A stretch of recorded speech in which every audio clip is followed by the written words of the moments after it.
Hello all, my name is Sujin George, and in today's lecture we are going to discuss about the working mechanism of the prismatic compass. The prismatic compass is a useful instrument used for taking the angles which is commonly known as the magnetic bearings of any survey line. The direction of the survey line can be measured with the help of the compass. Now compass comes in two types. One is the surveyor's compass and the other is the prismatic compass. So we have the prismatic compass with us, as the surveyor's compass has become obsolete and it is not very easy to handle. But the prismatic compass is quite sturdy and it is not that cumbersome, and it could be lifted very easily with the hand also. So we will have experiments based on the prismatic compass in which you will have to find the bearings of all the lines, of the survey lines. So let's start with today's practical.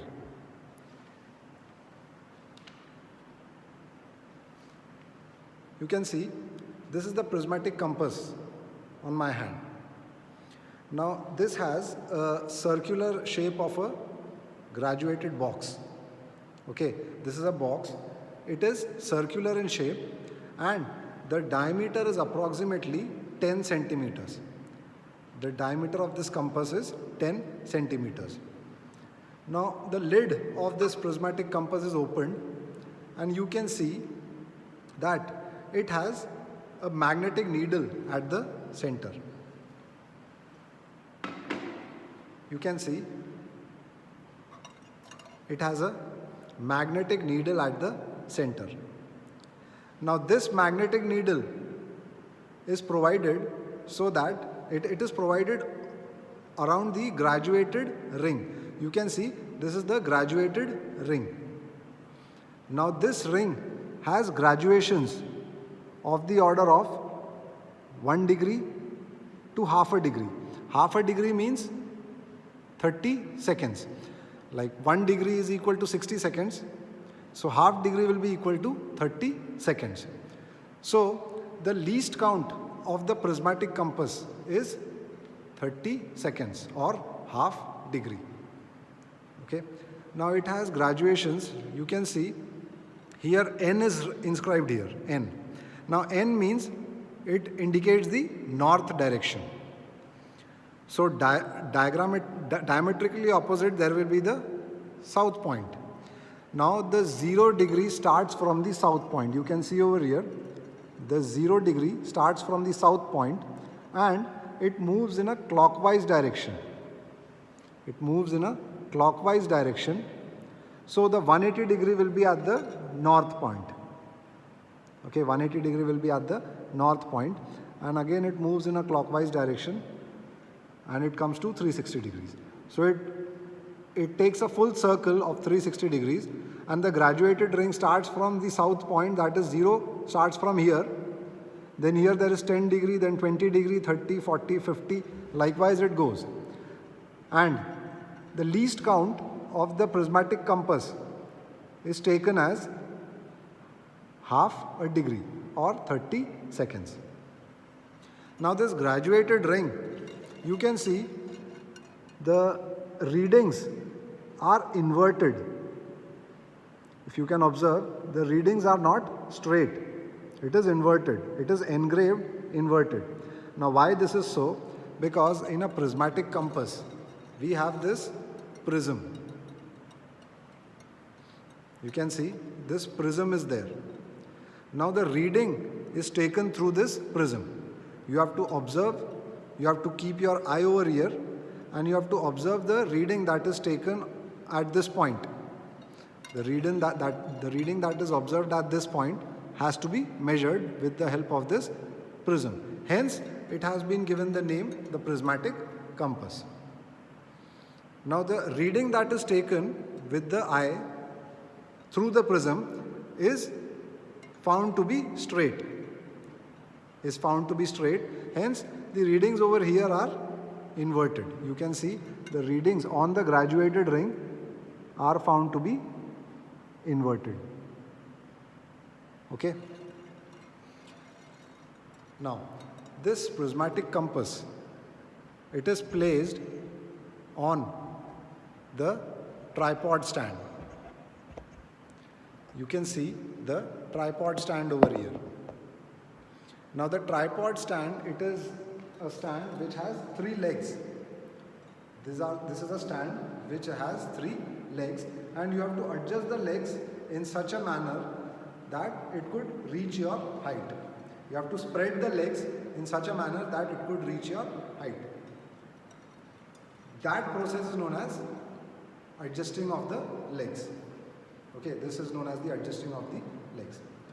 Now on top of the tripod stand, there is a pivot on which you have to fix the prismatic compass. The prismatic compass is fixed on this pivot, and it is rolled in a clockwise direction. It is rolled in a clockwise direction until the rolling doesn't stop. So here the rolling has stopped.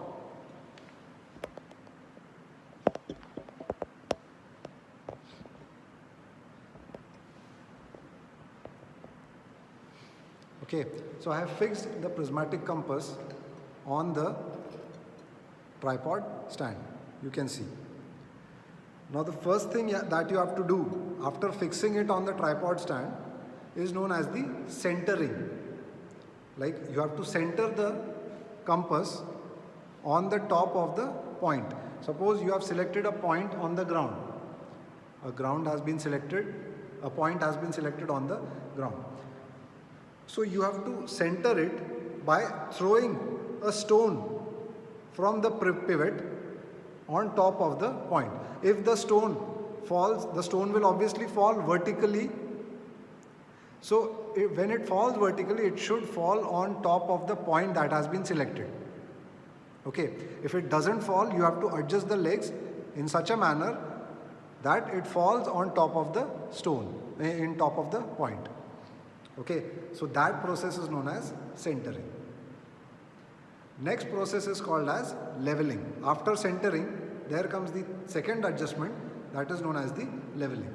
Now in leveling, you have to see whether the compass is exactly horizontal to the ground or not. Means it is parallel to the ground or not. This compass should be parallel to the ground surface. Okay, that can be done with the help of visual judgment only. Okay, or else you can place a pen on the surface of the compass. If the pen stays at its center of gravity, means you can assume that it is leveled, that the prismatic compass is leveled. But if you try to tilt it, the pen will try to move. Okay, so it has to be leveled, and the leveling can be checked with the help of the visual judgment only. Then next is focusing of the prism. This is the prism. The prism can be focused by turning it up or down. Okay, it can be turned, like if you put it like this, means the prism is closed. But if you turn it, means it is open for taking the readings. The prism is open for taking the readings. Now this is the prism.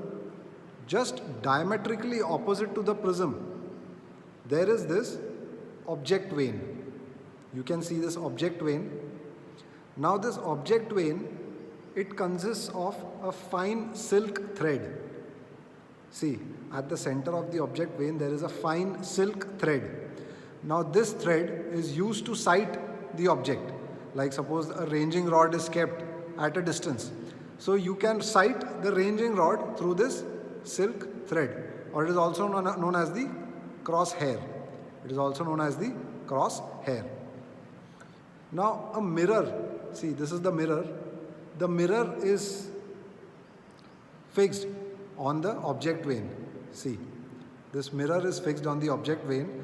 The purpose of the mirror is to sight the object whether the object is at a depression. So you can adjust the mirror and sight the object. Okay, that is the use of the mirror. Then the prism, see, this prism, it consists of a sight vane. There is the sight vane over here. Okay, now this sight vane, you can sight the reading on top of the graduated ring. The graduated ring consists of the readings, so you can sight the readings through the sight vane of the prism. Okay. Now if you are not able to see the readings, you can adjust the prism up or down. Okay, you can focus the prism up or down for sighting, for measuring, or for finding the angles, bearings, finding the bearings. Now if you are still not able to see the readings, there are these two glasses. You can see there, this is the one glass, this is the other glass. Now these glasses are used to sight luminous objects. Okay, like in daytime, if there is too much luminous rays are huge, there is huge luminous rays, then you can place this glass in front of the prism so that it doesn't harm your eye. Okay, so that it doesn't harm your eye while taking reading. And also there is another glass which you can place in front of the prism. With the help of that glass, you can sight objects in the night time as well. When the light is very low, you can place that prism, you can place that glass in front of the prism at night time also. But still, at night time, it is not preferred to do the survey process during the night. It is preferred to do during the daytime only, when light is there. Okay. So this is the prismatic compass. These are the parts of the prismatic compass. Now if you rotate it on top of the tripod stand, it will just move. Okay, it will just move about its axis. Now, see, this slit is provided. This slit is provided on the, see if you can, this slit. Through this slit, you have to observe the object. The slit will, as it is diametrically opposite to the object vane, this slit will be in line to this silk thread, and it should come in line to the ranging rod as well. If a ranging rod is placed somewhere, it should come in line to the ranging rod also. Okay. Now see, here I have placed 4 ranging rods inside this lab. See, if you can see, one ranging rod is over there, another ranging rod is over there. Okay, then there is this is the third ranging rod. Okay, there is this third ranging rod, if you can see, and a fourth ranging rod is, this is the fourth ranging rod. Okay, there is a bunch of ranging rods kept over there. We can select any of them from it. Okay, so we have to take the bearings of each ranging rod. Now how that is done? See, this prismatic compass has to be in line with the first ranging rod. Okay, it has to be in line with the first ranging rod. See, now if I sight it, I have bisected the ranging rod. Okay, I have bisected, like from this sight vane to the object vane and to the ranging rod. They all are coming in one straight line. All 3 are coming in one straight line. So now I have to find the reading. I have to look through the prism and find the reading of the ranging rod. Okay.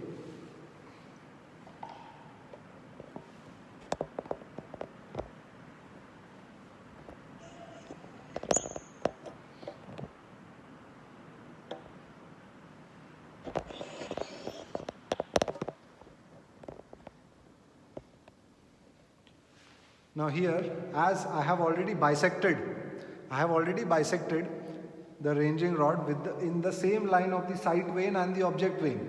So now I have to take the reading that is coming on top of the prism. Here some readings is coming. Now I have to read it through the prism. Now here the reading is saying as it is coming between 260 and 270. So here there is 270. So this will be 269, 68, 67, 66. It is coming out to 265 degree, 30 minutes. Okay, the ranging, if we have done the ranging, so the bearing is coming out to 265 degree, 30 minutes when we take the reading on the prism. Now what we have to do, we have to rotate this ranging rod in a clockwise manner. Every operation has to be done in a clockwise manner only, because the readings are inscribed in a clockwise position. So each and every angle or bearing that you take, it has to be done in a clockwise manner itself. So first point reading that we have taken. Now we will rotate it in a clockwise manner, and we will bisect the other ranging rod which was kept at the other point. Okay, so this ranging rod we will bisect now. Okay, so it has been bisected, means the sight vane, the object vane and the ranging rod, these three are coming in the same straight line. Okay, these are coming on the same straight line. So now we have to take the reading through the prism. Here it is 320. It is coming out to be 320 and it is between 320 and 310. So this is 320, 319, 318. It is approximately it is between 317 and 318. So we can take it as 317 degree, 30 minutes. 317 degree, 30 minutes. Okay, then again you have to continue the operation. Now you have to bisect the third ranging rod. The third ranging rod has to be bisected and it has to be rotated in a clockwise direction.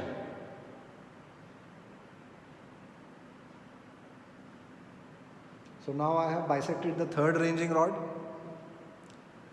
Now I have to take the reading on the prism. So here it comes out to somewhere around it is somewhere around 70 degree. 70, 71.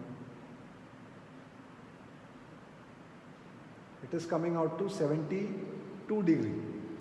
Okay, that ranging rod is having a bearing of 72 degree. 72 degree, 0 minutes.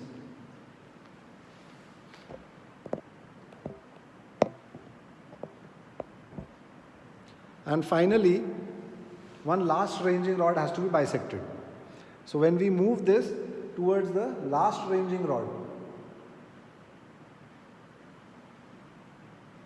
so again we have to take the bisection and then we have to take the reading. So reading as it comes on the prism is 140, it is between 130 and 140.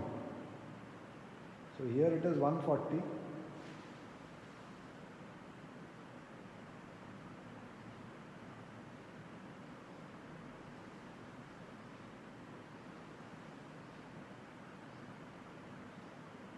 $39, $38, $37, $36, $35. It is coming approximately 134 degree 30 minutes. It is coming out to 134 degree 30 minutes. And now if we rotate it again clockwise to the first ranging rod, so that reading should also come out to be equal to the one which we took first time.